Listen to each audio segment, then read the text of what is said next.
আল্লাহ সুবহানাহু ওয়া তাআলা এত মর্যাদাবান, তিনি তার বান্দাদেরকে এত বেশি ভালোবাসেন।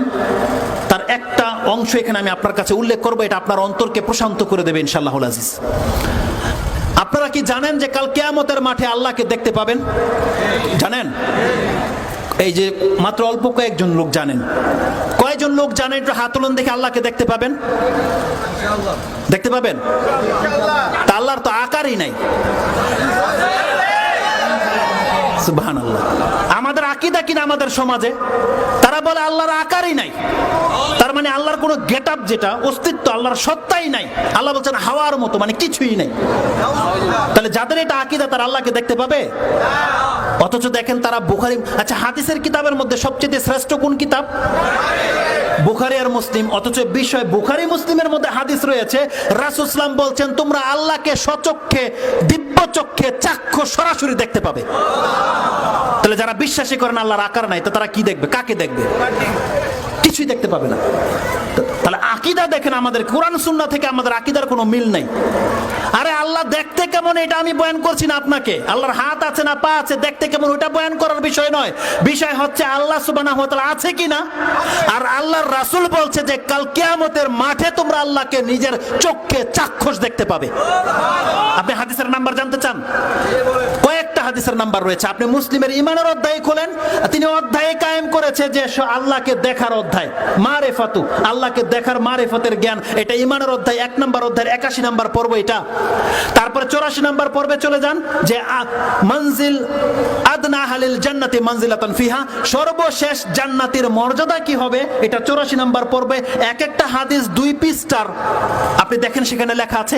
আপনি চলে আসেন ইমাম বুখারীর কিতাবে, ইমাম বুখারীর সর্বশেষ অধ্যায় 97 নম্বর অধ্যায়, যেটা কিতাবুত তাওহীদ হিসেবে আপনারা জানি, তার আপনি 8 নম্বর এবং আপনি 24 নম্বর পর্বটা খোলেন, সেখানে জাবের বিন আব্দুল্লাহ রাসূল সাল্লাল্লাহু আলাইহি ওয়াসাল্লাম থেকে হাদিস বলছেন, কালা রাসূলুল্লাহ সাল্লাল্লাহু আলাইহি ওয়াসাল্লাম ইন্নাকুম সাতারাউনা রাব্বাকুম ইয়ানান, তোমরা তোমাদের প্রতিপালককে খুব শীঘ্রই দেখতে পাবে স্বচক্ষে।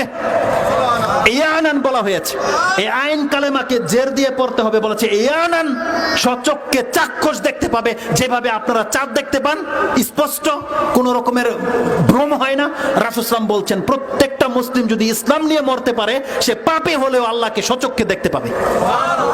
আসুন আমি আপনাকে বর্ণনাটা বলে দেই। রাসূল সাল্লাল্লাহু আলাইহি ওয়াসাল্লাম বলছেন, ইয়াজমাউল্লাহু আন-নাসা ইয়াউমাল কিয়ামা, আল্লাহ সমস্ত মানুষকে জমা করবে, কিন্তু আল্লাহ সুবহানাহু ওয়া তাআলা হাশরের মাঠে কাফেরদের কাছে কোনো কথা বলবে না। আল্লাহ হাশরের মাঠে কাফেরদের সামনে আসবে না, একজন আহ্বানকারী আহ্বান করবে।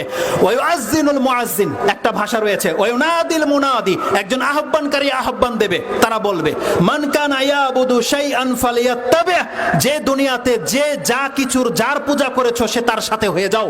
এটা আল্লাহর পক্ষ থেকে প্রথম এলান হবে। দুনিয়াতে যে বাদরের পূজা করেছে, ইঁদুরের পূজা করেছে, পাথরের পূজা করেছে, বটগাছের পূজা করেছে, কচ্ছপের পূজা করেছে, গজার মাছের পূজা করেছে, চাঁদ সূর্য আগুন, যে যার পূজা করেছে, যে লিঙ্গের পূজা করেছে, আল্লাহ সবকিছুকে হাশরের মাঠে দাঁড় করিয়ে দেবে। দিয়ে বলা হবে মান কানা ইয়াবুদু শাইআন ফালিয়াত্তাবি, যে যার ইবাদত করতে তার সাথে হয়ে যাও। এই বানরের পূজারীরা, এই পাথরের পূজারীরা মনে করবে যে আমরা দুনিয়াতে খুব ভালো কাজ করেছি, আজকে মনে আমরা নাজাত পেয়েই যাব। তারা স্বেচ্ছায় হাশরের মাঠ থেকে আলাদা হয়ে যাবে। হাদিসের ভাষাটা এরকম, ওয়ায়াতবাউ মান কানা ইয়াবুদু শামসা শামসান, ওয়ায়াতবাউ মান কানা ইয়াবুদুল কামারা কামারান, ওয়ায়াতবাউ মান কানা ইয়াবুদু তাওয়াগিত তাওয়াগিত। এই তাওয়াগিত বলে দিয়ে আল্লাহ সমস্ত বস্তুকে শামিল করে দিয়েছে। আল্লাহ বলছেন যে যার পূজা করেছো, যে সূর্যের পূজা করেছে সূর্যের দিকে হয়ে যাবে, যেই ব্যক্তি চাঁদের পূজা করেছে চাঁদের দিকে হয়ে যাবে, আগুনের পূজারীরা আগুনের দিকে হয়ে যাবে। এইভাবে প্রত্যেকটা বস্তুকে আল্লাহ তাগুত দিয়ে আলাদা করে দিয়েছে। যখন তারা আলাদা হয়ে যাবে, ওয়ায়াবকা হাযিহিল উম্মাহ ফিহা মুনাফিকুহা, সেখানে মুনাফিকরা এবং মুসলিমরা বাকি থাকবে। যারা মুসলিম, আল্লাহ সুবহানাহু ওয়া তাআলা কেবলমাত্র তাদের সামনে আসবে এবং তাদেরকে আল্লাহ সুবহানাহু ওয়া তাআলা দেখা দেবে। ওটা এমন একটা দৃশ্য হবে, এমন একটা মঞ্জর হবে, শেখকে দেখা শেষ হয়ে গেলে বাকি কথাটা আমি 5 মিনিটে সেরে দেব, দেখে নিন একটু ভালো করে। শেখকে আমি অনেকদিন ধরে দেখি, যারা ফরাজি কান্দার সালাত আদায় করতেন শেখকে দেখেছেন কয়েক বছর, প্রায় 7 থেকে 10 বছর শেখকে দেখেছেন, বা আরো বেশি, শেখ বলবে। তো একটু দেখে নেন আপনারা ইনশাল্লাহ।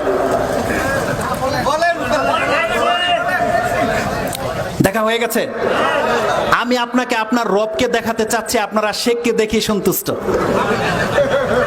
বলেন, অথচ আমি আপনাকে বয়ান করছি আপনি আল্লাহকে দেখতে পাবেন। আল্লাহকে, যেই সত্তার ইবাদত করছেন আপনি, যার জন্য কপালে মাথা মাটিতে নামিয়ে দিচ্ছেন, সেই আল্লাহকে দেখার পরে পৃথিবীর কোনো নিয়ামত, জান্নাতের কোনো নিয়ামত আপনার তুচ্ছ মনে হবে। সেই রবকে আপনি দেখতে পারবেন, আপনি তার মূল্যায়ন করছেন না।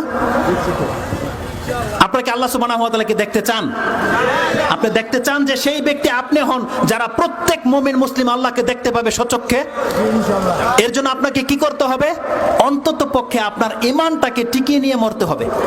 আপনার সম্পর্ক যেন কোনো কাফেরের সাথে না হয়, আপনার সম্পর্ক যেন কোনো মুনাফিকের সাথে না হয়, আপনার সম্পর্ক যেন কোনো রিয়াকারী, কোনো বেদিনের সাথে যেন না হয়। একটা জুমলা এখানে রয়েছে, শেখ যেহেতু চলে এসেছে, বড় থাকলে ছোট কথা বলবে না, এটা হচ্ছে মজলিসের আদব। এজন্য আমি বেয়াদবি মাপ চাচ্ছি, মাত্র 2 মিনিটে আমি এই শুধু কথাটাকে ছেড়ে দেব। এটা এমন একটা জায়গা হবে, আল্লাহ সুবহানাহু ওয়া তাআলা মুমিনদেরকে উদ্দেশ্য করে বলবেন ফামা তানতাজিরুনা, তার সাথে চলে যাবে, তোমরা কার অপেক্ষায় আছো? মুমিনরা তখন বলবে নানজুরা রাব্বুনা, যে রবের ইবাদত করেছে সেই রবকে দেখার জন্য আমরা অপেক্ষায় আছি। এটা মুসলিমের ভাষা রয়েছে, মুসলিমের ঈমানের অধ্যায় 370 নম্বর হাদিস আপনি খোঁজেন, একেবারে শেষ টুকরার মধ্যে পেয়ে যাবেন। সেখানে রাসূলুল্লাহ সাল্লাল্লাহু আলাইহি ওয়াসাল্লাম বলছেন, তখন আল্লাহ সুবহানাহু ওয়া তাআলা কি করবে? বলবে আনা রাব্বুকুম, আমি তোমাদের রব। তখন মুমিনরা বলবে হাত্তা নানজুরা ইলাইক, যতক্ষণ পর্যন্ত আপনাকে দেখে না নিচ্ছি ততক্ষণ পর্যন্ত আমাদের অন্তরে প্রশান্তি আসবে না। রাসূল সাল্লাল্লাহু আলাইহি ওয়াসাল্লাম বলছেন ফায়াতাজাল্লাহু ইয়াদহাক, আল্লাহ হাস্য উজ্জ্বল চেহারা নিয়ে তাদের সামনে থেকে পর্দা সরিয়ে দেবে। আল্লাহর নূর তাজাল্লিকে আল্লাহ প্রকাশ করে দেবে। আল্লাহ বলবে আনা রাব্বুকুম, তখন প্রত্যেক মুমিন বলবে আনতা রাব্বুনা, হ্যাঁ আপনি আমাদের প্রতিপালক, যার ইবাদত আমরা করেছি। তার আগে একটা ঘটনা ঘটবে। আল্লাহ বলছেন হাল বাইনাকুম আয়াতুন তারিফুনা বিহা, তোমাদের কাছে এমন কোন নিদর্শন আছে যে আল্লাহকে দেখলে চিনতে পারবে?